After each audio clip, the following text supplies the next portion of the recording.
포탈 관련해서 문자 많이 왔네요. 예. 포탈 요즘 이상하다고 너무 댓글들이. 이상하다고 느낀 사람들 많습니다. 저희도 좀 파보겠습니다. 예. 여기까지 하겠습니다. 리얼미터 권순정 조사분석실장 나오셨습니다. 안녕하십니까.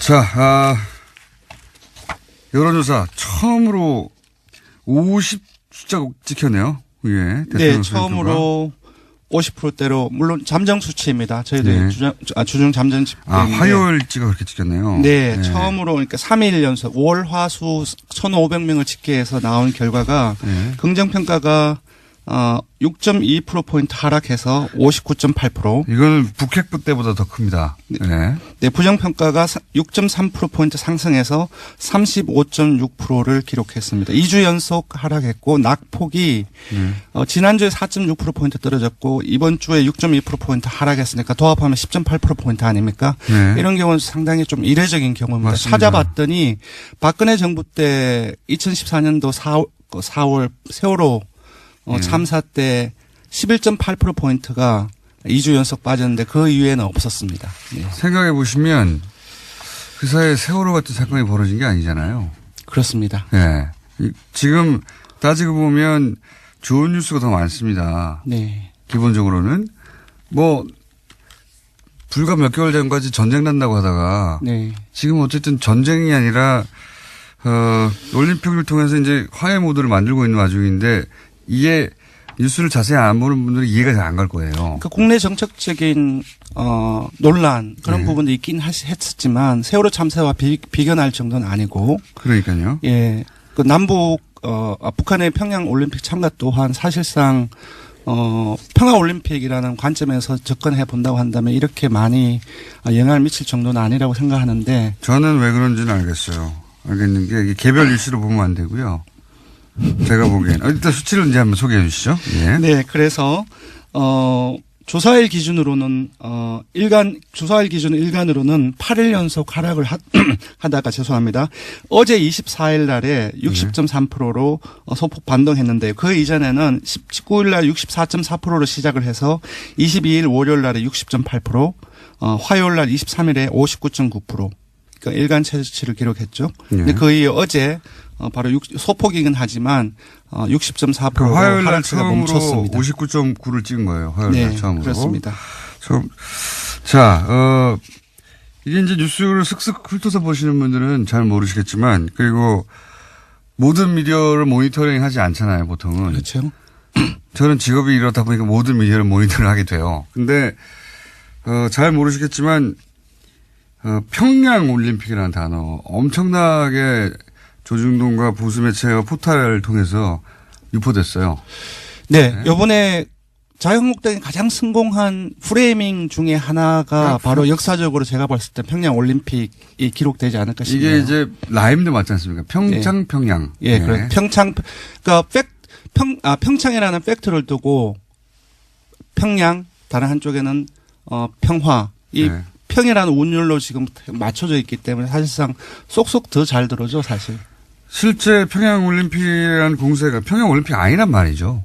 아닌데, 이 공세가 조중동과 종편과 또 보수매체 중심으로 특히 포탈을 통해서, 검색어 네. 통해서 그리고, 자세히 보시는 분들은 이제 포탈의 댓글들을 보면 대선보다 더 네. 대선 때보다 더 격렬합니다. 네, 맞습니다. 알바들이 확실한 거 아닌가? 네. 옵션 열기에 후속팀 아닌가 싶을 정도. 여태 본 적이 없는. 제가 댓글 알바를 참 오랫동안 관찰해 왔는데. 저도 그 공장장처럼 요즘에 네. 댓글을 되게 다른 때보다 더 주의 깊게 보는데 포털 사이트의 댓글 서비스를 보면 특정인의 그 아이디를 클릭을 하면 그 사람의 그 이전에 어떤 댓글을 달았는지 이력을 다 체크를 할 수 있습니다. 그래서 제가 체크를 며칠 동안 해봤는데 거의 동일한 정치적인 색깔로 계속 댓글이 이어지는 사람들이 대규모예요, 아주. 네. 그런데 그렇게 부정적인 뉴스를 한쪽에 쏟아내면 이제 반대쪽에서 그런 밸런스를 맞추는 뉴스 왜 그렇게 생각하느냐. 네. 뉴스가 있어줘야 되는데 사실은 그런 뉴스가 없어요. 네. 그런 이게 언론 지형이 밸런스가 안 맞습니다, 현재. 네, 그렇습니다. 대대적으로 쏟아내고 그게 일정 정도 영향을 줘서 화요일은 59.9, 뭐 나머지는 60%, 뭐 59.9도 높긴 해요, 사실은. 대통령 지지도로. 그렇습니다. 지금 사실상 59.8%면 60%인데 상당히 높은 거죠. 높은 근데 게 이제 하지만 앞에 7자가 찍혀 있다가 5자가 찍혀 있으니까. 불과 며칠 사이에. 예, 불과 며칠 사이에. 그리고 이제 그거보다 숫자보다 중요한 거는 아마도 이해 못할 겁니다. 청와대에서 제가 보기에는. 청와대에서는 뭔가 잘하고 있다고 생각이 들거든요. 잘 풀리고 있다. 네, 드디어 불과 며칠 전까지 전쟁한다고 하다가 이제 올림픽을 통해서 그런 대화의 계기를 만들고 다 좋아지고 있는 것 같은데 왜 이렇게 폭락하지? 이해를 못할 거예요. 예, 청와대 같은 경우는 지난 21일 일요일부터 어제까지 4일 연속 대통령 입을 빌어서 아니면 청와대 그 대변의 입을 빌든가 4일 연속 평창 올림픽 협조 요청 발언을 했어요. 회의 자리든 아니면은 춘추관에서든. 보도가 잘 안 됩니다. 예, 보도가 거의 안 됐어요. 과거 같은 경우에는 이렇게 남북 단일팀이나 또는 뭐 이런 올림픽에 이렇게 참여한다. 대대적으로 이게 의미가 뭔지 설명을 해줬거든요. 네. 지금은 단일팀 얘기가 나오면 그 의미를 설명하는 게 아니라 바로 그 아이스하키 팀이 가지고 있는 개인들이 가지고 있는 불만, 개인이 불만이 있을 수 있죠. 네. 그 보도로 바로 갑니다. 그러니까 이게 어떤 의미가 있는지 보도 혹은 이게 어떤 계기가 될 수 있는지 혹은 뭐 그 개인들이 입는 피해는 어떻게 구제할 것인지 이런 보도는 없어요. 보신 분들은 아시겠지만 일방적으로 때리는 겁니다. 그냥 다 잘못했어요. 북한과 관련해가지고는. 네, 그렇습니다. 그런 뉴스만 쏟아지지. 어쨌든 지난주까지는 아무래도 국내 정책적인 이슈 또한 많은 요인이 됐다고 보는데 이번 주의 6%포인트 하락 같은 경우는 아무래도 평양 올림픽 이 프레이밍 효과 그리고 그로부터 언론의 어떤 여러 가지 어떤 기사들 보도들 이 많은 그렇죠. 영향을 미친 것 같습니다. 기사뿐만 아니라 그 기사와 그 프레임이 특히 포털을 통해서 계속 반복적으로 최근 한 3주간 연속으로 예, 뭐 현성월 점검단을 두고서 뭐 KTX 특별 배차라든지 신호등 이렇게 자동적으로 가게만다든지 그런 부분들이 너무나 그렇죠. 많이 현성월 점검단이 왔는데 신호등 열어줬다고 그걸 어찌나 비난을 하는지 예전에는 상상할 수 없었던 건 접근이거든요. 네.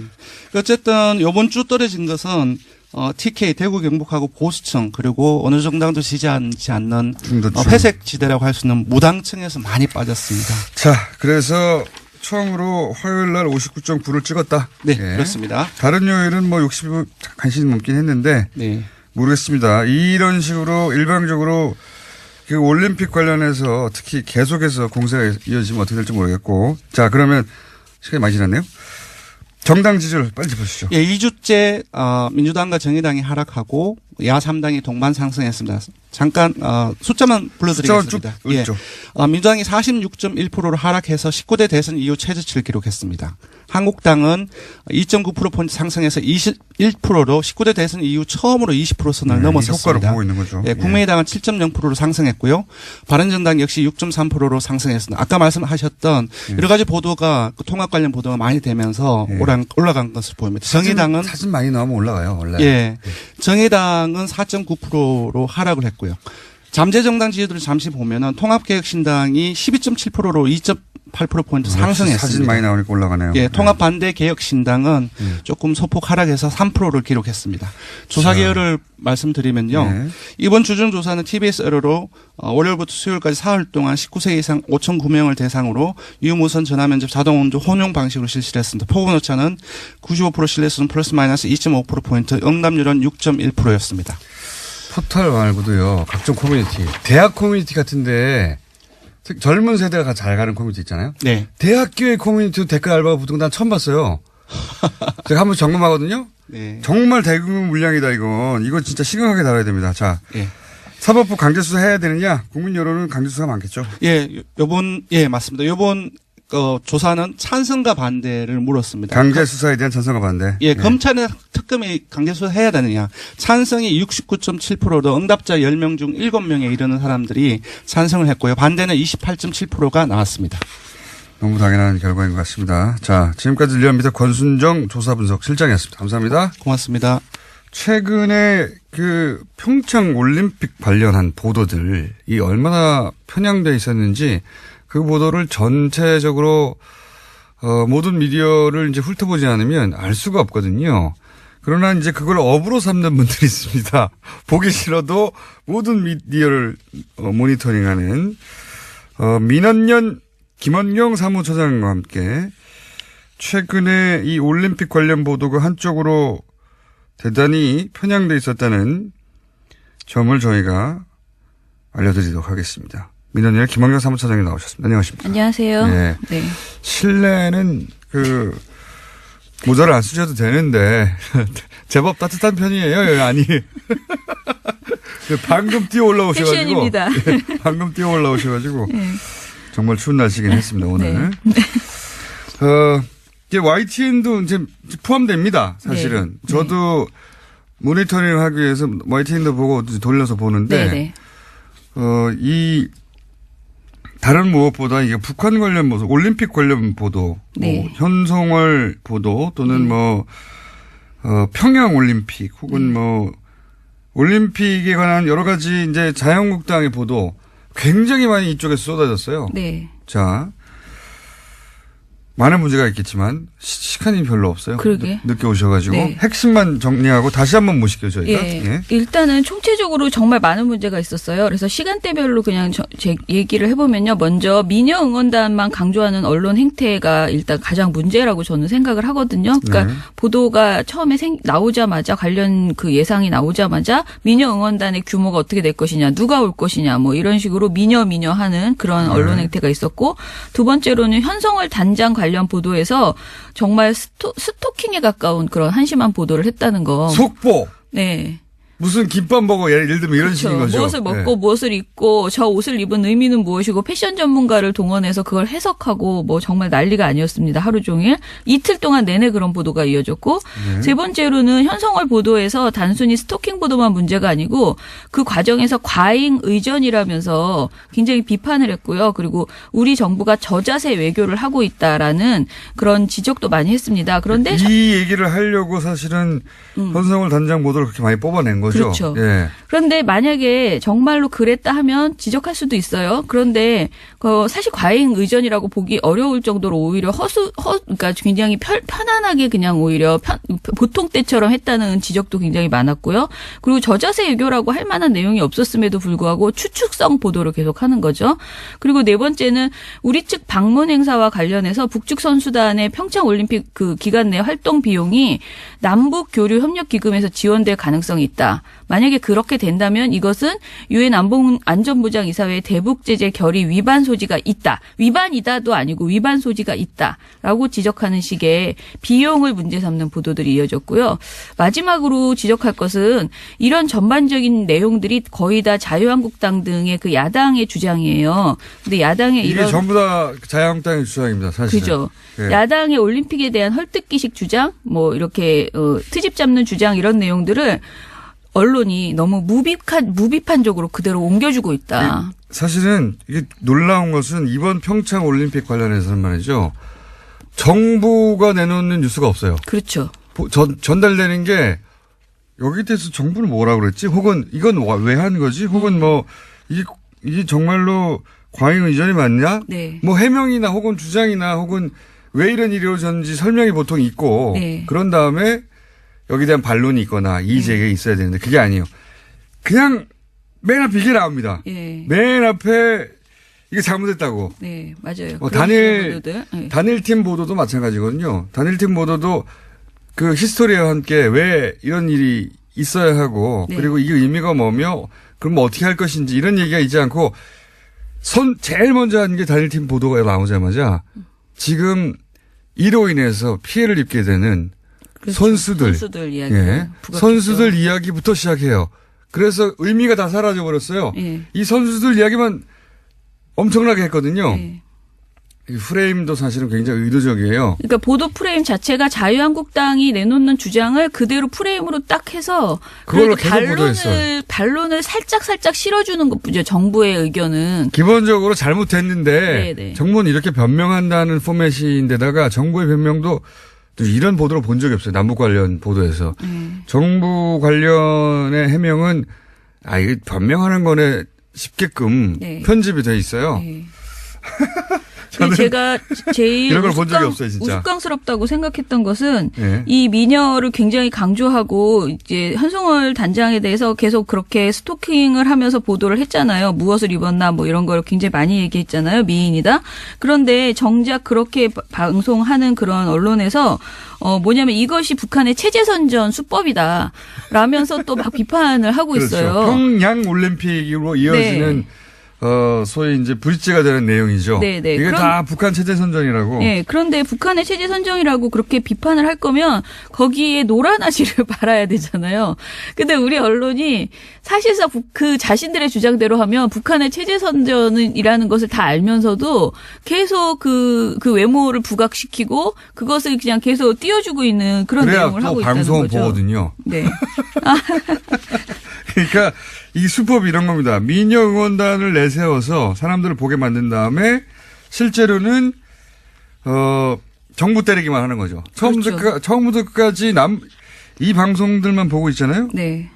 이거 남북 단일팀도 하면 안 되고 북한이 평창 올림픽에 참여하는 것도 나쁜 일이고 네. 미녀 응원단이 와서도 안 되고 네. 이 모든 건 북한이 우리를 이용하는 것이며 평양올림픽이구나. 요 흐름으로 그냥 전부 다 보도가 이루어졌어요. 예. 야, 이거 대단했습니다. 저는 뭐랄까요. 쏟아붓는 평창올림픽에 관련한, 부정적인 보도. 네. 대단했습니다. 이거를 저는 다 보질 못하고 그냥 빠르게 돌려가면서 보는데 이걸 다 보는 민원연에서는 종합적으로 어떻게 평가하세요? 그러니까 말씀하신 것처럼 일단은 보도의 프레임이 전부 그 자유한국당의 주장 그리고 뭔가 논란이 되면은 그 논란이 논란이라고 이야기하는 것이 아니고 그 논란을 그냥 자신의 그 보도의 프레임으로 딱 가지고 이야기를 하잖아요. 그러니까요. 그러니까 여야 공방 정도로만 해서 여당의 주장들 그리고 하다못해 청와대 기계적 입장이 중립도 없어요 여기는. 네, 여야의 입장으로 그냥 살짝 들어가는 수준으로 네. 해명이 나오는 거예요. 그리고 특히 현송월 관련 보도는 현송월이 주제가 아니잖아요. 왜 방문했으며 이것의 의미, 남북교류의 의미가 무엇인지 이런 것들을 짚어야 되는데 그런 내용은 전부 부정적인 것. 우리가 북한 체제 선정에 노란하고 있다. 그리고 우리가 이거를 위해서 저자세 외교를 하고 있다. 이런 부정적인 내용만 하고 진정한 의미를 거의 설명을 하지 않고 있기 때문에 많은 사람들이 이 남북 관계에 있어서 되게 분절적으로 이번 사태가 세상에 없었던 일 같이 느끼게 하고. 과거에는 이런 게 한 번도 없었던 네, 것 같아요. 맞아요. 네. 마치 단 한 번도 이런 적이 없는데 그렇죠. 처음 생긴 일처럼 네. 진짜 웃긴 거 이런 겁니다. 과잉 의전 뭔지 아세요? KTX 타가지고 내렸는데 네.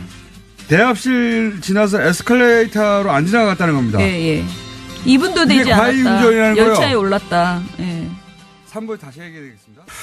2부에서 저희가 다뤘던 평창올림픽 관련 보도 문제점 민원연과 얘기하다가 너무 시간이 짧아서 저희가 잠시 이어서 가겠습니다. 민원연 김원경 사무처장님 계속 계시고요. 네. 이 보도가 얼마나 황당한 식으로 이루어졌는지 몇 가지 예를 들어볼게요. 예. 네.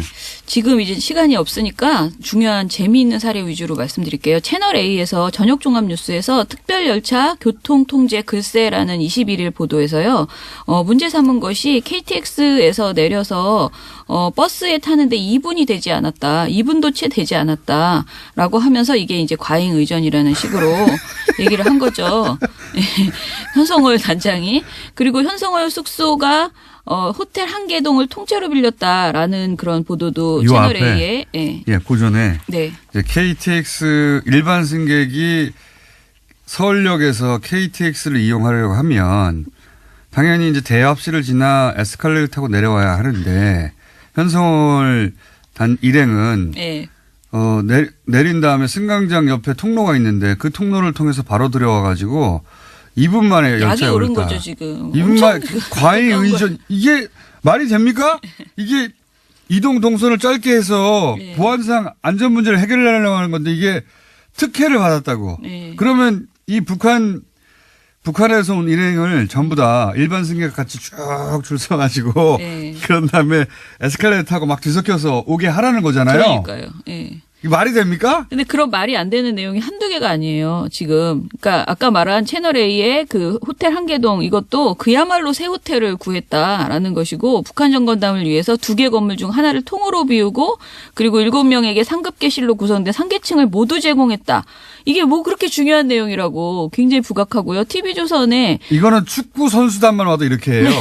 그냥 축구팀이 와도 그렇죠. 그 층을 분리해 줍니다. 그냥 일개 축구팀이 와도 다른 나라에. 그렇죠. TV조선 22일 또 저녁 종합 뉴스에서는 뭐라고 하냐면은 그 현단장이 탄 열차 KTX 열차 특별 편성된 열차의 한 칸을 이제 현단장이 탔다는 거예요. 한 칸. 예. 전체도 아니고. 그 칸 옆에 탄 시민이 당연히 너무 보고 싶다. 아무래도 누가 될까봐 그런가 본데 어떻게 보면 그러니까 가서 봤으면 같은 칸에 앉아서 봤으면 좋았을 텐데 이런 인터뷰 발언을 하는 걸 보여주면서 과잉 의전이라는 겁니다. 네. 그 칸에 북한 그 대표단만 탔는데 네. 그 칸에 일반 승객들이 마음대로 못 들어가게 한다고 이 과잉 의전을 보라며. 분리된 열차 칸을 이용한 것에 대해서 과잉 의전이라고 얘기를 한다거나 또는 TV조선 22일 보도에서는 이 현성월 일행이 한마디로 10명이 생갈비와 생등심 소주 맥주를 먹는데 162만 원어치를 먹었다. 라면서 저자세 외교라는 네. 거 이게. 예. 나는 이런 이해가 안 가는데 네. 이런 뉴스를 뽑아낼 수 있다는 게 이해가 안 가는데 이런 뉴스를 하루 종일 틀었어요. 창의적이죠. 네. 또 이런 것도 있어요. 채널A 신문 10명이 1,000만 원씩 먹었다 고기를. 그럼 내가 많이 먹었네. 본인 생각엔 특히 그러겠네. 채널A 신문 이야기 돌직구쇼 1월 23일 보도에서요. 무슨 내용이 나오냐면은 김병민 경희대 개공 교수가 이제 북한에서 한마디로 현성월 씨의 웃는 모습을 현성월 대사의 웃는 모습을 편집 내보내지 말아달라라고 요구를 했다라는 말이 있어요. 근데 이 말에 대해서 이것을 사실로 가정하고 그런 것들이 실시간으로 전해지는 것이 아니라 정부에 의해서 일부만 보도됐는데 편집되어서 각본대로 짜여진 것은 문제 제기를 해야 된다라는 식으로 이야기를 하거든요. 그러니까 걸어가면서 표정 변화 잘 없었어요. 네네. 근데 저것이 다 북한이 요구해서 그렇다는 거예요. 네. 예. 그래가지고 봐라. 북한 체제의 선전장으로 잘 활용되고 있지. 저걸 잘 봐라. 네. 그런 것이죠. 안 웃으면 북한 체제의 선전장이 되는 겁니까? 북한이 웃는 모습을 편집해달라고 했는지도 모르겠지만 네. 설사 그렇다 한들 그게 북한 체제 선전의 장으로 지금 우리 방송 평창 올림픽이 활용되고 있다고 그런 사례예요 이게. 네. 그리고 이런 말도 심지어는 이런 말도 해요. 연합뉴스TV의 뉴스특보 1월 9일 방송에서는 뭐라고 하냐면요. 신인균 자주국방 네트워크 대표라는 분이 뭐라고 하냐면 미녀 응원단들을 보여주면 그러니까 미인들이 많이 나오면 우리가 여자에 대해서는 마음을 조금 넓게 열어놓고 보지 않습니까? 그러면 저희 입장에서는 이렇게 말해서 제가 말한 게 아니고 그러면 저희 입장에서는 저렇게 예쁘고 가녀린 여자들이 잘 웃고 그런 나라를 우리가 어떻게 공격할 수가 있겠느냐. 또 저런 나라를 제재해서 저런 여자들을 못 먹고 힘들게 만드는 것이 과연 옳은 일인가 이렇게 헷갈리게 된다. 그게 바로 공산당 선동술이다. 이렇게 말을 하는 거예요. 그러면서도 미녀 응원단이라며 제일 보도는 자기들이 많이 해요. 네. 그렇죠. 그러면 자기들이 북한 체제의 선전 방송이 된 거잖아요, 스스로. 네. 가장 요번에 논란이 됐던 것은 그 아이스하키 단일팀에 대한 인터뷰 조작 있었죠. 그러니까 채널A 뉴스 특급에서 6개월 전에 있었던 인터뷰, 2017년 7월 5일 인터뷰, 그것도 심지어 자사 종합뉴스에서 보도했던 내용을 마치 방금 전에 한 것처럼 이번에 한 것처럼 그대로 이렇게 가져다가 쓰는 이런 인터뷰 조작을 했습니다. 그러니까 6개월 전에 다른 상황에서 인터뷰였는데 네. 마치 이제 지금 현 정부의 결정에 대해서 화가 난 것처럼 여자 아이스하키 팀 네. 그 선수들의 불만이 있는 것처럼 6개월 전 인터뷰를 그대로 따가지고 네. 지금 정부의 결정에 불만이 있는 것처럼 붙여놓은 다음에 단일팀에 대한 비판이 이렇게 많다고 네. 그렇게 만들어냈어요. 근데 이건 완전 조작이죠. 그리고 날짜를 최소한 날짜라도 정확하게 알려줬어야 되는데 반년 전 인터뷰를 밝히지 않았다는 것은 명백한 조작입니다. 예, 그래서 뭐 이런 사례들이 굉장히 많아요. 예. 대표적인 사례 몇 가지 말씀드렸는데, 네. 근데 이런 걸 하루 종일 틀어주면서 우리가 저자세 외교를 하고 북한의 선전 도구가 되어 있으며 그리고 단일팀 문제는 이렇게 크다고 네. 계속 내보내고 있어요. 그리고 그게 계속 내보낸 다음에 그게 포털에도 돌고 댓글로도 돌고 실제 영향을 주고 있어요. 실제 왜 이 올림픽에서 이런 기회가 중요한지에 대한 보도가 없어요. 그렇죠.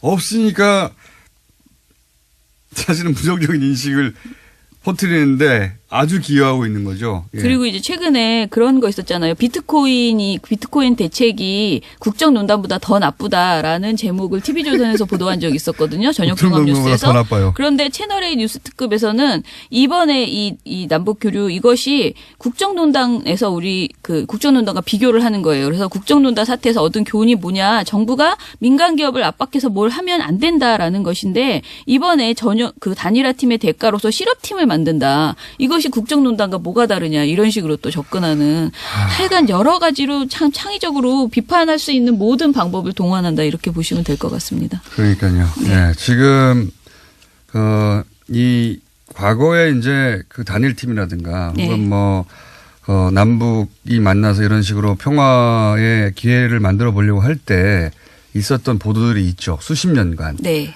그 보도는 생각하시면 안 되고요. 그런 흐름은 전혀 없어요. 오로지 일방적으로 계속해서 저자세에 북한 선전이 되고 있으며 평양올림픽이라고 하루도 빼놓지 않고 보도하고 있습니다. 하루도 빼놓지 않고. 그리고 그 사례들은 유치하기 짝이 없어요. 실제 그렇지 않으니까. 자, 이런 상황입니다. 언론 환경이. 오늘 여기까지 하겠습니다. 민주언론시민연합 민원연의 김원경 사무처장이었습니다. 감사합니다. 오랜만에 나오셨어요. 김지윤 아산정책연구원 연구위원 김지윤 박사님 나오셨습니다. 안녕하십니까. 네, 안녕하세요. 자, 원래 이제 셧다운 얘기도 하고 네. 트럼프 얘기도 좀 했다가 올림픽을 바라보는 미국의 분위기도 좀 얘기하려고 했는데 셧다운은 오늘 새벽에 한국 네. 시간으로 해제라고 해야 되나요? 좀 풀렸어요. 그렇죠. 셧다운 얘기도 일단 잠깐 해보죠. 네. 예. 셧다운을 여러 차례 겪었죠, 미국은. 한 10여 차례 이상, 10여 차례 겪지 않았나요? 76년도에 처음 있었고, 요번이 19번째예요. 그러니까 한마디로 공무원 줄 월급 없다고 문 닫은 거 아닙니까? 그렇죠. 근데 이게 약간 예산 그 과정하고 좀 엮어서 봐야 되는 게, 그러니까 우리 같은 경우는 이제 예산하면은 만약에 뭐 잘 통과가 안 돼도 준 예산 뭐 이런 식으로 그렇죠. 가는데, 미국 같은 경우는 이제 9월 30일까지 하고 그다음 10월 1일부터 새로운 회기가 시작이 되거든요. 네. 근데 만약에 이제 예산이 통과가 못하면은 이제 대부분의 경우에는 continuing resolution이라고 했고 약간 임시 방편적으로 해서 이제 그 전에 있었던 예산의 비율로 해갖고 이렇게 책정을 해요. 그래서 이제 계속 그 예산안이 통과되고 할 때까지 있는데 그게 이제 처음 이렇게 지난 이제 9월에 하원에서는 통과가 됐었어요. 예산안 12개의 비리. 근데 상원이 이제 안 돼갖고 12월 이제 8일 날 그러면 다시 하자. 그랬다가 12월 22일까지 또 늘렸다가 이번에 19일까지 늘렸는데 이제 그때까지 그게 안 되는 바람에 그러면 예산이 지금 이제 더 이상 지급이 안 되니까 뭐 정부를 이제 셧다운 해버리는. 그럼 예를 들면 이렇게 서방서도 안 돌아가고 그죠? 군대도 그런 정도는 해요. 군대나 이런 것들은 이제 기본적인 시큐리티는 그건 되는데 이제 좀 자잘한 거 뭐 환경청이라든지 뭐 에그리컬처라든지 뭐 이런 건 이제 안 되는 거죠. 네. 그래서 이제 이게 정부의 행정부의 부담이 큰 거죠. 어쨌든 최종 책임은 행정부에 있는 거니까, 그죠? 근데 이제 행정부에서는 의회가 지금 안 돼갖고 합의가 안 돼갖고 안 되는 거다라고 그쪽으로 이제 하고 있는 거죠. 물론 그렇긴 하지만 여론은 국민은 이거 대통령이 잘못했네 이런 식으로 받아들이잖아요. 그게 또 달라요. 옛날에 빌 클린턴 빌 클린턴 같은 경우는 이제 1995년에 빌 클린턴이 비토를 했었어요. 그 예산안을. 그래서 안 된다고? 예. 그래서 그게 꽤 오래 갔었어요. 그건 한 3주 정도 있었거든요. 그때는 오히려 여론이 좀 빌 클린턴 대통령 쪽으로 또 돌아서게 됐죠. 비토한 이유가 납득이 됐기 때문에 일반 국민들한테. 그때 이제 소셜 웰페어가는 사회복지 그쪽 예산을 삭감을 해버리는 바람에. 자, 그럼 이번에 쟁점이 됐던 건 소위 말해서 이민법, 네. 뭐 다카 프로그램 이런 거 아닙니까? 그렇죠. 그 잠깐 설명해 주세요. 그러니까는 이게 이제 2012년에 오바마 대통령이 행정명령으로 내린 건데 어릴 때 이제 그 불법 체류자, 불법 이민자 엄마 부모가. 아빠를 따라서 왔다가 그러니까 미국에서 사실상 그 청소년기 어린 시절 다 보내고 거의 미국인이나 마찬가지죠. 아이들은 죄가 없는 거죠. 그렇죠. 네. 그래서 이런 애들 좀 구제에 돌리지 않냐. 네. 그래서 그러니까 신청을 하면은 그 프로세스를 통해 갖고 뭐 영주권, 시민권을 이제 발급해 주는 방향으로 가기로 했는데 여기 한 총 한 140만 명 정도 된다 그러고 네. 이 프로그램에 등록을 계속 레지스터를 한 사람들이 한 80만 명? 네. 이 정도 돼요.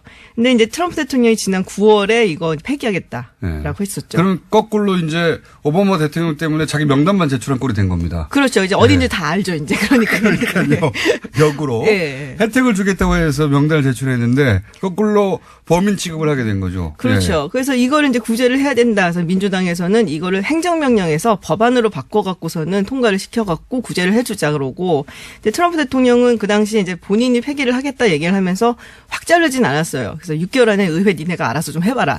던져서 3월 초까지 이걸 해결을 해야 되거든요. 그러니까 민주당에서 요번에 이제 예산안 통과하고 뭐 이럴 때 요거 집어넣자. 그래서 얘네들을 이제 구제를 해주자. 그러고 이제 공화당에서는 이제 요거에 대해서 좀 뜨뜻미지근하게 이제 반응을 하고. 그리고 이제 그 멕시코하고의 장벽 문제도 있지 않습니까? 그렇죠. 그래서 네. 트럼프 대통령이 던진 게 이 다카 법안을 그러면 해줄 듯이 얘기를 하면서 대신에 멕시코 장벽 예산 통과시켜줘. 막 이렇게 했죠. 주고받자. 자, 퉁치자. 벌써 시간이 다 됐어요. 그래서 3부 이어서 가겠습니다. 네. 김준 박사님과 얘기 나누고 있습니다. 3부에서 다시 뵙겠습니다. 자, 2부에 이어서 김준 박사님과 미국 이야기, 셧다운 이야기를 길게 해보려고 했는데 셧다운이 풀렸어요. 오늘 새벽에. 풀렸는데 이것도 임시죠? 그렇죠. 2월 8일까지 이제 이해가 된 거고 그 이후에 만약에 그 전에도 뭔가 이렇게 이결이 안 되면 또 이제 셧다운이 갈 수는 있는데 네. 이제 봐야죠. 미치 매코넬 원내대표가 지금 이제 그 이민 문제에 대해서 이야기를 해보자. 그러니까 일단 이거 통과시키자고 설득을 해갖고 겨우 된 거거든요. 근데 다카하고 그 멕시코 장벽하고 네. 거래가 되고 있는 중인 건가요? 민주당 측에서 하려고 했었어요. 사실은 그 척 슈머 그 상원 의원이 하려고 했는데 트럼프 대통령이 말을 조금 바꿨죠. 어떻게 바꿨습니까? 그러니까는 이제 민주당 측에서는 예산을 조금 하고 된 다카 살려달라라고 얘기를 하려고 했는데 트럼프 대통령에서 뭐 다카 살리는 거에 대해서 잘 모르겠다 자기는 뭐 별로 뭐 이런 식으로 얘기를 바꾸고, 그리고 공화당 측에서도 린지 그래햄 상원 의원이 민주당 이제 딕 덜빈이라는 또 상원 의원이 있어요. 둘이서 같이 해갖고 다카에 이제 80만 명 전부는 아니지만 거의 한 60만 명 정도 살려주고 대신에 얘네들이 이제 부모를 초대해갖고 부모도 같이 살 수 있게 하는 그거는 끊어버리자. 그리고 이제 뭐 장벽 예산을 주자 뭐 이런 식의 절충안을 가지고 갔어요. 근데 트럼프 대통령이 거기서 약간 싫다는 듯이 얘기를 하면서 거기서 이제 거지 소굴 얘기가 나온 거죠. 그 자리에서. 쉿홀. 예. 예. 우리는 이제 거지 소굴이라고 번역을 했는데 어감을 살리면 뭐가 됩니까? 거지 소굴은 너무 완화된 표현 아니에요? 느낌이 좀 완화된 느낌이 없잖아 있죠. 많이 있잖아요. 예. 예. 예. 그 거지 소굴이 아니고 뭐라고 해야 돼? 좀 해주세요. 전문가 입으로. 전문가 입으로. 네. 뭐 똥통 뭐 이런 정도로. 똥통. 그렇죠. 예. 네. 거기에 훨씬 더 가깝죠. 뭐, 똥통이야 거기는 뭐. 느낌 확 살죠 그러면 좀. 네. 거지 소굴이 아니라 그걸 또 아주 세게 표현한 그런 정도의 표현을 해가지고 이제 그 상대 국가들이 화가 났고 네. 또 일반 국민들도 화가 났고요. 그렇죠. 린지 그램 상원 의원도 뭐 하자는 거냐 도대체 네. 어떻게 그런 말을 하냐 뭐 그러고. 다른 국가에서 뭐 안 했다 그러죠. 근데 백악관에서는. 본인은 안 했다 그러면 네, 들은 본인. 사람들이 있는데 뭐 어때요. 자, 그래서 이제 이 전선이 서서 셧다운이 됐다가 지금 일시적으로 해제된 상태고 2월 8일부터 다시 그때까지 해결이 안 되면 다시 한번 네. 그때 나오시기로 하고요. 지금 미국 상황을 간단하게 또 짚어보자면 러시아 문제는 좀 잠잠하죠. 지금 계속 수사는 하고 있는 중이에요. 그래서 수사망을 이제 좀 좁혀가면서 그러다가 어느 순간 쑥 또 올라오거든요. 그래서 이번에는 누구를 이제 뭐 수사를 한다. 그래서 제가 알기로는 계속 뭐 하고는 있어요. 사위 얘기가 나왔었죠. 예, 사위가 타겟이 될 수 있다. 네. 사위가 타겟이 되면 그 다음 대통령 아닙니까? 그 다음에는 이제 뭐 대통령으로 거의 간다고 봐도 딸하고 뭐 아들 뭐 자주 그렇죠. 엮여서. 예. 그러니까 지금은 약간 가라앉은 상태인데 계속 수사는 되고 네. 있는. 그리고 정치 상황에 따라 훅 올라올 수도 있겠죠. 그렇죠. 예. 이 문제는 어떻습니까? 저는 사실 러시아보다 최근에 화제가 됐던 파이어 앤 퓨리. 거기 보면 이제 트럼프 내부 인사들을 쭉 인터뷰해가지고 네. 책으로 내서 크게 화제가 됐잖아요. 네. 거기 이제 가장 재밌는 내용이 뭐냐면 트럼프는 대통령이 될 생각이 없었다. 예. 예. 그런 내용이 나오죠. 그렇죠. 그리고 이제 그걸 굉장히 자세하게 나옵니다. 오히려 트럼프 캠프는 당선에 대해서 충격을 받았다. 그러면서 당선이 된다는 목표가 아니었고 자기들도 당선될 거라고 생각하지 않았기 때문에 예를 들어서 이해 충돌의 문제, 뭐 돈을 받는다든가 러시아 쪽으로부터 강연료를 받는다든가 또는 뭐 트럼프 대통령이 자기가 가지고 있는 소유한 건물에 외국 인사들 막 부르잖아요. 그렇죠. 예, 거기 묵게 하고. 그래서 대통령인데 국가 결정에 영향을 미칠 사람들을 자기 비즈니스에 활용했기 때문에 거기 묵게 하고 이해 충돌의 문제가 생기고 근데 이제 그렇게 했던 이유 중에 하나가 우리 대통령 될 리가 없기 때문에 막 했다는 거 아닙니까? 근데 그 당시에 이제 당선이 확정이 되고 이제 와서 이제 연설 같은 걸 하잖아요. 모습을 보시면은 굉장히 놀랐다, 당혹스러워하는 모습은 확실히 보이기는 해요. 그러니까 보통은 굉장히 기뻐하고 같이 막 환호하고 이러는데, 이건 뭐지? 잠잠하고. 그래서 굉장히 그 당시에 연설을 할 때, 트럼프가 정말 처음으로 아주 프레지덴셜한 모습을 보여줬다라고. 진지하죠. 해석했는데 그때는 그게 아니고 진지한 게 아니라 당황한 거예요. 예, 좀 놀랐던 것 같아요. 제가 보기에도. 그러니까 전세가 좀 힘들다라는 평가도 사실 있었고 그래서 더 그랬는지 모르겠는데. 목표가 당선이 아니었다. 이렇게 전세도 힘들었지만 목표가 당선이 아니었다는 내용이 나오죠. 그런 얘기가 있었어요. 사실은 이제 대선이 끝나고 난 다음에 방송국을 하나 차리려고 했었다. 이런 얘기도 있었는데 충분히 그랬을 것 같다는 생각도 들죠. 워낙 TV 스타였으니까. 비즈니스를 하려고 출마했는데 덜컥 당선이 돼버린 겁니다. 근데 또 사람이 이렇게 그 자리에 올라가면 잘하고 싶잖아요. 그런 마음이 들 수는 있죠. 그러니까 진정으로 준비되지 않은 그래서 아직도 임명되지 않은 관료들이 많죠. 빈 자리들이 굉장히 많죠. 내가 구성하고 출발한 게 아니었던 거예요. 근데 근데 이제 트럼프 대통령 본인이 이 관료 조직을 별로 믿지 않는 것도 있어서 딱히 꼭 굳이 채워넣을 필요도 없다라고 생각을 하는 거예요. 본인 하나로 충분하다 이런 얘기가 내가 그냥 중요한 거다. 그렇게 표현하고 있습니다. 근데 이제 그러다 보니까 러시아 얘기도 꺼낸 이유가 뭐냐면 이 이해 충돌의 문제 때문에 미국은 이거 엄격하잖아요. 엄격하게는 한데 걸려면 걸 수도 있을 것 같아요. 그리고 사실 제 생각에는 러시아 게이트를 파고 헤쳐갖고서는 탄핵을 한다니 법적으로 거는 것보다 오히려 이런 부분이 법적으로 걸긴 굉장히 쉽거든요. 대통령을 권한을 이용해서 자기 비즈니스를 한다. 근데 그 정도의 좀 분위기도 사실 조성이 돼야 되는 거고 그리고 이제 굳이 그렇게까지 할 만한 큰 게 뭐가 있느냐. 요런 부분도 봐야 되는 거고, 그러니까 쉽지는 않은 거죠. 아무래도 살아있는 권력이니까. 자, 이 이해 충돌의 문제가 러시아보다 더 클 수도 있다. 자, 마지막으로 한 가지 더 여쭤보자면, 우리나라에서는 이제 평창 올림픽이 사실상 망했다는 식의 보수 매체 혹은 보수 정당의 주장이나 안 되길 바라요. 안 되길 바라는데, 실제 미국에서 들려오는 소식은 좀 다릅니다. 역대 방송, 올림픽 주관사 방송의 광고 액수가 역대 최고에 달했다. 이런 뉴스도 나오고요. 그 다음에 유명 앵커가 복귀했다. 이런 얘기도 나오는데. 그러니까 유명 앵커 복귀는 아마 KT 크리그를 말씀을 하신 것 같고, 이제 간판 여자 앵커죠. 그러니까 뉴스 이런 것보다는 굉장히 쇼 같은 거, 토크쇼라든지 이런 거에서는 아주 유명한 사람이고, 제가 알기로는 MBC 나이트라인의 앵커, 메인 앵커죠. 레스터 홀트라고 지난 대선 때 첫 번째 대선 토론 머더레이터를 했었어요. 근데 이 사람이 지금 마식령에 가 지금 왔는지 모르겠는데 거기 가서 이제 취재하고, 그러니까는 방송, 주간 방송사잖아요, MBC가. 어떻게 보면은 이 남북한 공식입장이라는 단일팀이 이런 게 그쪽에서는 사실은 굉장히 화제성이 있는 거죠. 굉장히 화제가. 그러니까 미국 사람들이 올림픽에 별 관심이 없어요, 사실. 슈퍼볼은 좋아하는데 특히 이제 동계고 이건 하계도 아니고. 근데 이제 북한이라는 나라가 굉장히 이상한 나라다. 근데 같이 입장을 한다고 올림픽에 나간다고 약간 궁금증을 자아내는. 그래서 화제성은 굉장히 있고 IOC도 그래서 굉장히 적극적으로 지금. 우리나라에서는 이제 단일팀 얘기 또는 한반도 얘기 이런 얘기가 이제 정쟁의 소재로 그렇죠. 쓰이는 측면이 있고 이것이 큰 논란인 것 같은데 자기들도 옛날에 그렇게 똑같은 얘기 했으면서 뭘 지금 와갖고 다른 얘기를 하고. 제가 할 얘기를 하시네. 근데 이제 해외에서는 굉장히 화제성 있는 뉴스인 겁니다. 이게. 그럼요. 그래서 미국에서 광고도 많이 붙고 그리고 요거가 크게 되겠다고 생각하니까 방송사가 지금 이렇게 나선 거잖아요. 그렇죠. 그러니까 뭐 막 마식령 가고 막 이러는 거죠. 마식령 가고.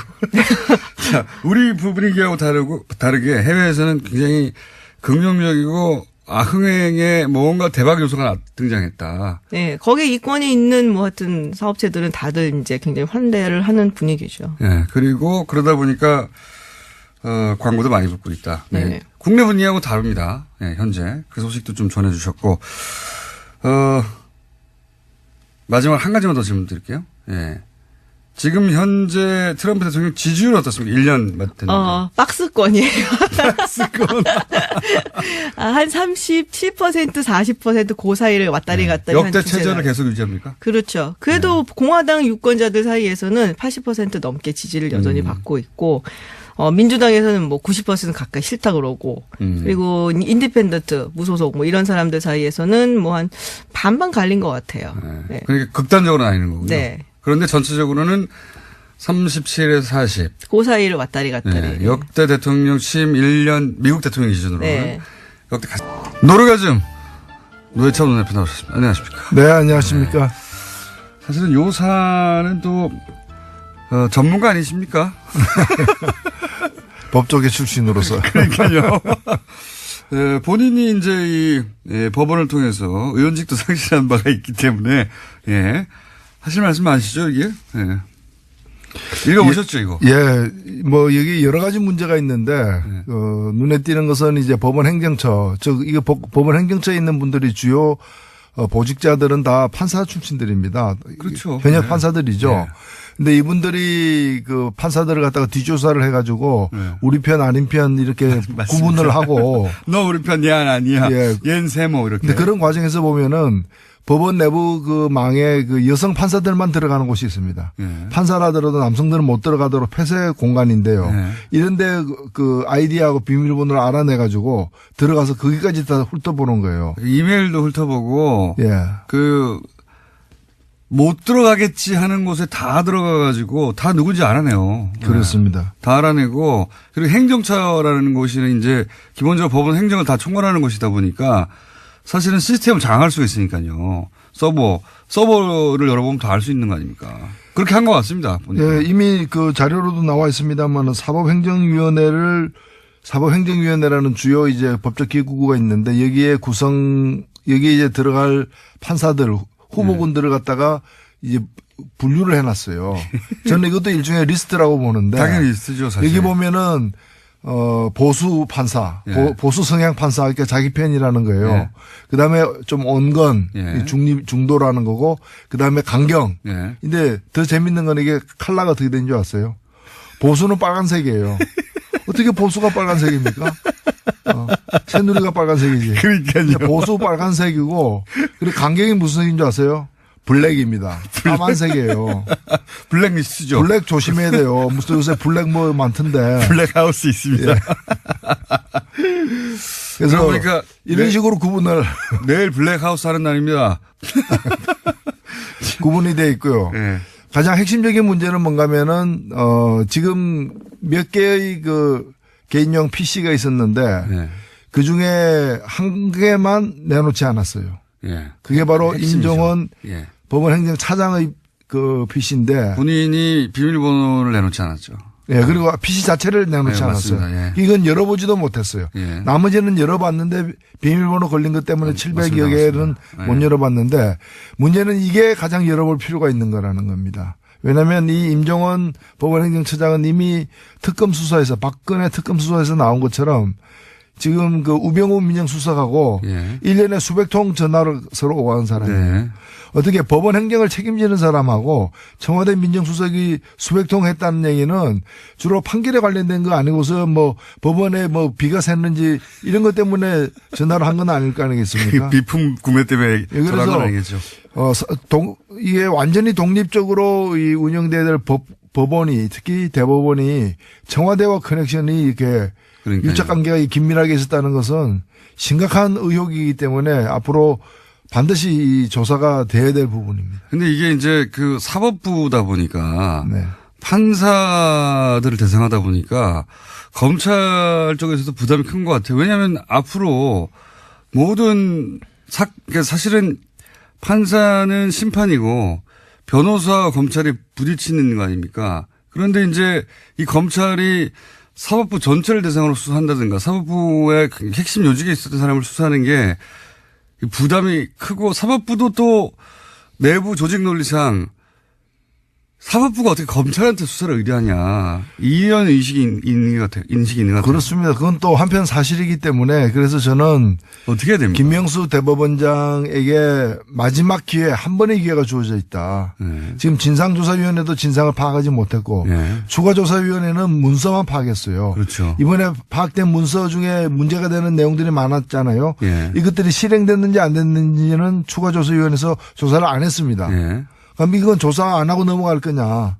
그러니까 그럴 수는 없지 않습니까? 예. 이런 일이 밝혀졌는데. 예. 그렇다면 여기까지 조사를 해야 되고 아직 조사하지 않은 어떤 임종원 개인용 PC라거나 이런 까지 다 더 조사를 갖다가 해야 되는 마지막 조사 기회가 한 번 남아있고 이 기회마저도 살리지 못한다면 지금 대법원장이 고심 중에 있는 걸로 알고 있는데 예. 이 기회마저 살리지 못한다면은 외부 강제 수사는 불가피하다. 예. 그렇지 않다면 우리가 과거에 안개부에서 쪽지 나오는 대로 판결하고 청와대에서 전화 오는 대로 판결했던 그런 치욕스러운 그 과거로 돌아가는 걸 용인하는 꼴이 아니기 때문에 용인하는 꼴에 다름없기 때문입니다. 그러니까 이게 이렇게 이 정도 나왔는데 넘어갈 수가 없어요, 사실. 국민들이 다 봤는데 어떡합니까? 그리고 너무 저는 유치했어요, 사실은.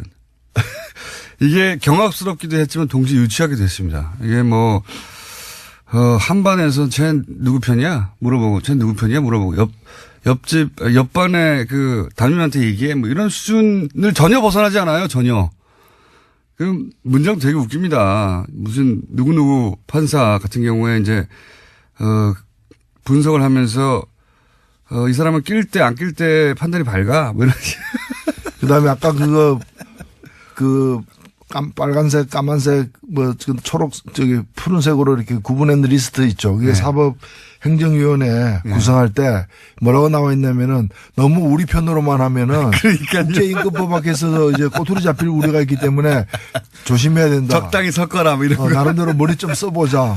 그 좋은 머리를 그런 데 쓰고 있었죠. 아, 문장들도 너무 웃겨요. 예. 속칭 낄 때 안 낄 때. 판사들 스스로 내부 판사들에 대해서 이렇게 굉장히 길게 분석해놔서 이 사람은 이렇고 이 사람은 저렇고 그러면서 뭐 자신한테 불이익이 오지 않는 이슈에 대해서는 강한 어조로 비판하는데 반대의 경우는 침묵한다. 예, 뭐. 이런 평가를 받으면 치욕적이죠. 굉장히 자세히 써 있어요. 개별 판사에 대해서 이 사찰이지 뭡니까? 이런 내용으로 가득 찬 문건입니다. 근데 이게 일부에 불과하다는 거. 어떤 내용이 있길래 나머지는 아예 내놓지 않았을까 궁금하죠. 이거 이상의 내용이 있다는 거죠. 네. 예. 그거 나오면 파괴력이 엄청날 거라고 봅니다. 근데 외부에서 강제로 한다는 건 그러면 외부에서 고소고발이 있어야 된다. 그렇게 되나요? 그렇게 돼야 되나요? 이런 상황으로 계속하면은 아마도 무슨 시민단체나 이런 데서 뭐 고소고발이 있지 않겠습니까? 가만히 있을 수 없죠, 사실. 예. 예. 특히나 원세훈 재판과 관련해서는 이게 지금 2심에서 유죄가 난 거고 다들 이제 상식적인 판결이 나왔다고 생각했는데 5개월 만에 대법원에서 엎어져서 맞습니다. 다들 놀랬지 않습니까? 근데 지금 그 판결 대법원에서 전원 합의로다가 무죄 판결 낸 게 잘 됐다고 얘기하지만 그 뒤에 어떻게 됐습니까? 파기환송됐는데 항소심에서 다시 대법원 말 안 듣고 웬만하면 대법원에서 파기환송하면 대법원 말 듣게 돼 있죠. 근데 두 번째 항소심 재판부에서 이건 말도 아니다 해가지고 다시 유죄로 해가 올렸지 않습니까? 그러니까 최종 유죄로 되지 않았습니까? 그러니까요. 그 얘기는 대법원 13대 빵으로 그 무죄라고 판결 내렸던 그 13명이 진짜 엉터리 판결했다는 게 자기들 내부 판결에 의해서도 입증이 된 거 아니에요. 게다가 문건이 안 나왔으면 모르겠는데 문건에 우병우 민정수석의 요청이 있었잖아요. 그러니까. 어떻게 의심 안 합니까 이거를. 요청이 있고 요청한 대로 저번 합의체로 판결을 냈는데 그 판결 자체도 굉장히 논란이 판결이었거든요. 13대 0도. 말도 안 되는 거라고 했었는데 그게 이래서 이랬구나 생각할 수밖에 없죠. 그렇죠. 예. 그래서 그런 원세훈 재판만이 아닐 거라고 사실 보는 것이고요. 맞습니다. 그런 중요한 재판마다 청와대의 의견이 법원에 의해서 수용되는 그런 과정을 우리가 밝혀내야 됩니다.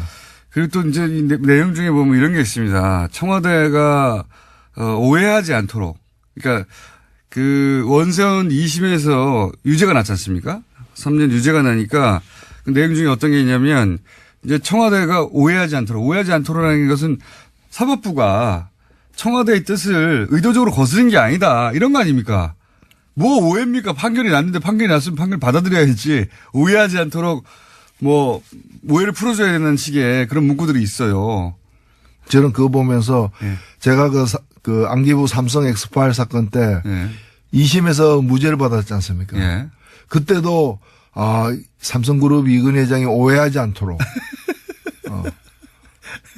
그리고 그 대통령이 청와대가 오해하지 않도록 뭔가 하지 않았을까 하는 그런 억측까지도 사실은 드는. 뭐 그랬을 법합니다. 실제. 그러니까 이 정권이 싫어하는 판결이 나면 전권이 관심 있는 재판인데 싫어할 판결이 나면 사법부가 나서서 그거는 사법부의 뜻이 아니고 개인 판사가 그렇다는 얘기는 다른 사건들은 처음부터 오해하지 않도록 잘 만들어줬다는 거 아닙니까, 결론을. 그렇지.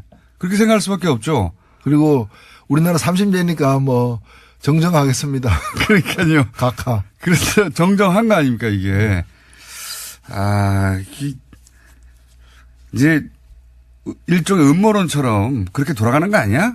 이렇게 얘기했던 거에 증거가 일부 나온 거죠, 사실. 그렇죠. 의심하지 않을 수 없는 겁니다. 여기다 불필요한 오해가 있다거나 뭐 이러면서 이제 불필요한 오해 논란이 있지 않도록 하면서 이 대법관들이 나서서 그렇지 않다고 얘기했는데 이걸로는 해결이 안 될 것 같아요. 그 대법관 중에서 적지 않은 수가 당시에 없었던 분들이에요. 이게 절반은 없었던 분이죠. 2015년 7월에 대법원에서 13대 0으로 무죄를 내렸기 때문에 지금 계신 분들 중에 적지 않은 수가 거의 절반에 가까운 분이 그 당시에는 없었던 분들인데 왜 어제 나타나가지고 전원이 그렇게 절반만 나와야죠 그러면. 근데 전원이 이렇게 얘기했다는 것도 좀 많이 안 된다고 생각이 들고. 요 사건은 이제 쉽게 가라앉지 않을 것 같습니다. 제가 보기에는 머지않아 이 조사 보고서 별지가 인터넷상에서 공개되어 버리지 않을까. 그래서 만인이 보지 않을까 싶어요. 보시면 충격과 함께 웃음이 나오실 겁니다. 네. 근데 이게 일부에 불과하다. 안 나온 게 700건이 넘는다. 예. 아예 내놓지 않아서 몇 건 있는지도 모르는 PC 남아있다, 여전히. 예. 그렇습니다. 현재 상황이. 자, 사법부 블랙리스트 사건은 그러하고요. 양승태 대법관은 어떻게 될까요? 전 대법관은? 뭐, 계속 뭐 본인이야 곤혹스러울 겁니다. 계속 이제 뭐 뒤로 빼겠죠. 저는 양승태 대법관 한 명의 문제는 아니지만은 총체적 책임에 직접 연루돼 있기 때문에 책임을 져야 된다고 봅니다. 이 문건을 작성하고 보고한 대상이 있을 거 아닙니까? 본인이죠. 본인이죠. 양승태 대법관이 정점에 있었으니까 보고를 받았겠죠. 보고도 하지 않은 걸 자기들끼리 열심히 써가지고 혼자. 그러니까요. 한편으로는 보고하고 한편으로는 등산 가는 것도 국정원으로부터 사찰당하고 이제. 압박도 하고. 자, 이 사건 굉장히 중요한 사건이라 저희가 앞으로 계속 다루겠습니다. 못지않게 큰 일들이 많이 있었어요. 예를 들어서 나경원 의원이 IOC 항의 서한을 보냈다든가 여기 대해서 이제 화가 난 국민들도 있고 그리고 북한 평창 올림픽이 평양 올림픽이다라고 보수 신문과 야당에서는 계속 공격하고 있고 이거 어떻게 전체적으로 보십니까? 이 올림픽을 공격하는 보수. 특히 나경원 그 의원은 패럴림픽 우리나라 그 국제 패럴림픽의 집행위원이에요. 그다음에 우리나라 이게 평창 동계 올림픽에 또 그 조직위원이기도 하고요. 맞습니다. 물론 그 조직위원은 뭐 거의 29명, 30명 되는 이제 거대한 규모입니다만은 이런 분이 그것도 IOC에다가 그 편지를 썼다는 것 자체가 저는 상식적으로 납득이 안 가요. 아니 국무위원이 이 정부의 시책 중에 문제가 있습니다 하고 유엔에다가 항의사안 보내는 거하고 똑같은 거 아니에요. 아니 그럼 본인이 그럼 조직위원회니까 그게 잘못됐다고 정말 믿는다면은 그 조직위원회 내에서 문제 제기를 해야 되는 것이고 안 되면은 자기가 조직위원회 사퇴해야죠. 그때 성명 한 장 발표하는 정도여야지 이걸 IOC는 그리고 상식적으로 보면은 이번에 단일팀 같은 경우에는 사실 이 단일팀은 이 단일팀으로 2018년 평창 동계올림픽 지원에 관련된 특별법이 있어요. 예. 이 법에 보면은 제83조 84조에 보면은 이 단일팀을 만들도록 되어 있습니다. 그거가 근데 이 법을 누가 처음에 제안했느냐? 그러니까요. 권성동 의원. 예. 그다음에 또 다른 당시에 그 새누리당 의원들이 두 개의 법안을 냈는데 둘 다 이게 들어가 있어요. 그러니까 자기들이 만든 법이에요. 맞습니다. 예. 2011년에 2011년에 이명박 전 대통령 때 예. 자기들이 내서 자기들이 만든 법에 의해서 지금 시행되고 있는 거예요. 갑자기 나온 게 아니라. 예. 그런데 그걸 가지고 마치 그것 때문에 평양 그리고 이 정도 되면요. 나경원 의원 정도의 지위라면은 자기가 여자 하키 선수들 만나야 돼요. 만나가지고 정말 그 수년 동안 땀 흘려 그 노력했을 텐데 출전 기회나 시간이 조금 줄어들게 되어서 너무 얼마나 가슴 아프냐. 정말 미안하다. 그러나 더 크게 보자. 이 올림픽이 어떤 올림픽이냐. 지금 전쟁 중에 벌어지는 휴전과 같은 올림픽이다. 이걸 통해 가지고 우리 그 선수들 엄마 아버지 그 국민들을 좀 더 평화에 1mm라도 접근하는 계기가 되면 그게 더 큰 의미 있잖아요. 자기가 좀 달래고 맞습니다. 대책에 대해서 강구하겠다 뭐 이런 식으로 해야 될 사람이 제가 볼 때는 다른 정신이 어떤지 몰라도 올림픽 정신이 없어요. 네. 이분이 그 집행 IOC 위원인데도 올림픽 정신이 없는 결여된 현저하게 결연된. 네. 나경원 의원은 내일 저희 방송에 또 나오시기 때문에 직접 또 얘기하겠죠. 올림픽 정신은 없습니다. 평화, 올림픽 정신이 추구하는 게 평화예요. 그리고 평양 올림픽이 뭡니까? 아니 뭐 평양에 무슨 컴플렉스가 있어요? 그런 식이면은 올림픽이 평양 올림픽으로 변질됐다. 그럼 뭐 음식이 완전히 뭐 그럼 평양 냉면도 문제 삼아야지. 왜 냉면은 다 평양 아니면 함흥이냐? 뭐 서울냉면, 수원냉면 왜 없느냐? 대한요식협회에다가 이거 완전히 뭐 정치적으로 중립이 깨진 거 아니냐 이렇게 항의를 해야지. 식당마다 가면서. 저도 체제선전이라는 말도 웃깁니다, 사실. 우리 강릉이랑 서울에서 공연 몇 번 하는 거하고 북한 전역에 지금 남한 올림픽이 중계되는 거하고 체제선전으로 따지면 비교할 수도 없죠. 예? 그리고 이 88 서울 올림픽 때는요. 네. 그 북한에서 공동 개최를 요구했어요. 맞습니다. 안 받아들여지니까 아예 불참해 버렸어요. 예. 이번에는 주체가 누굽니까? 대한민국 아닙니까? 네네. 여기에 북한이 그냥 들어오는 거잖아요.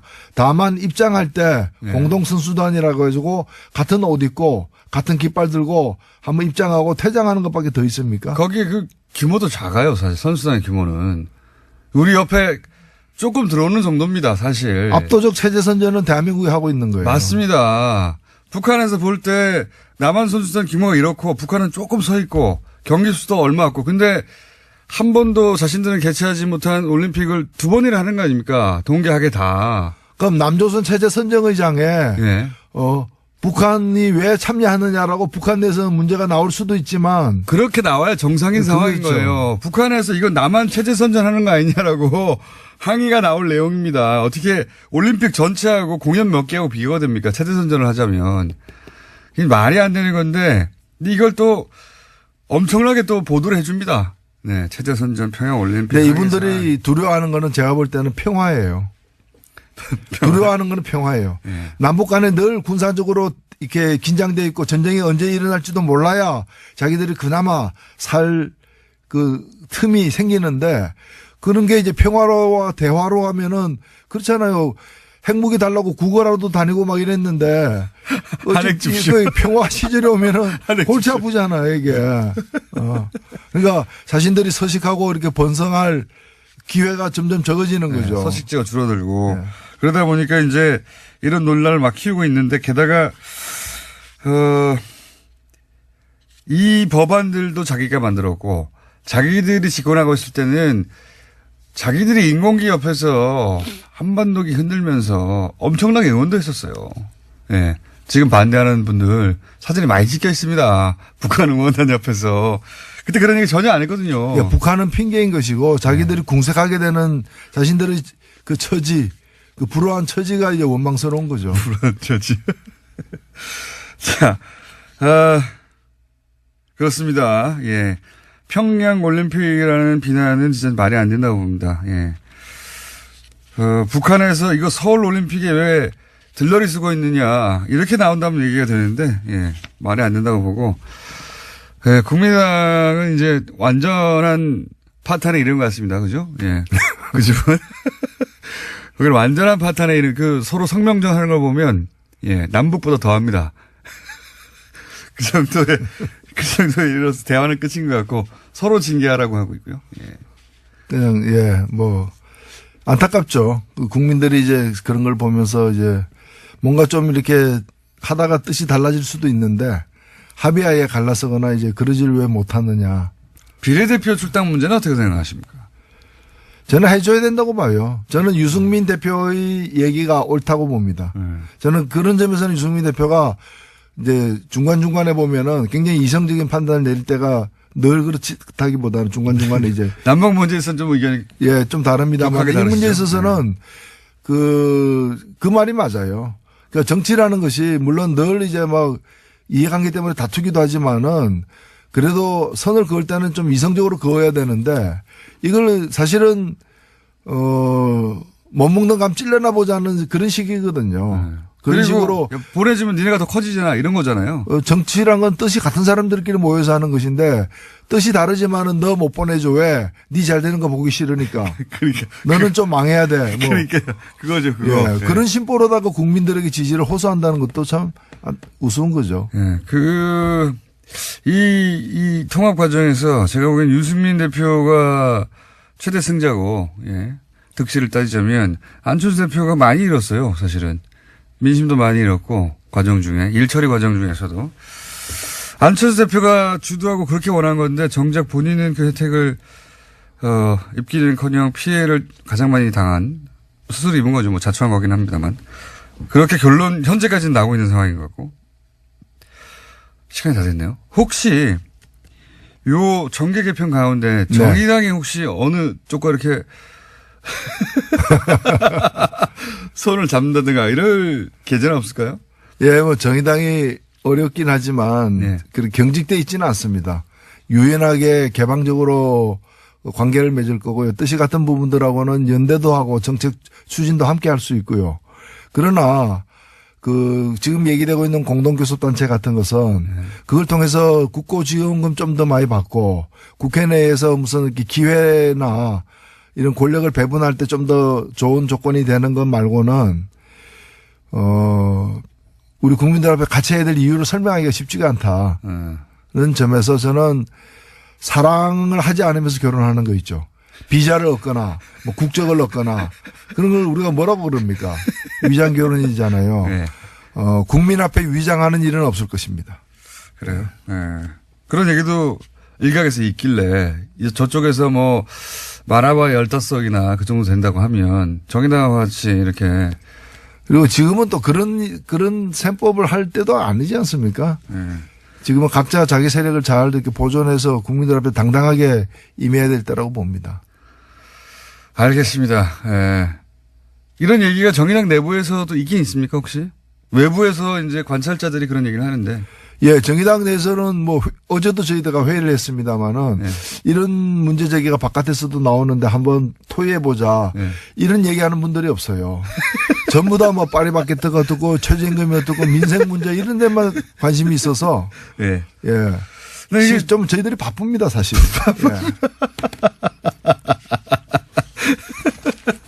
여기까지 하겠습니다. 정의당의 노회찬 원내대표였습니다. 감사합니다. 예.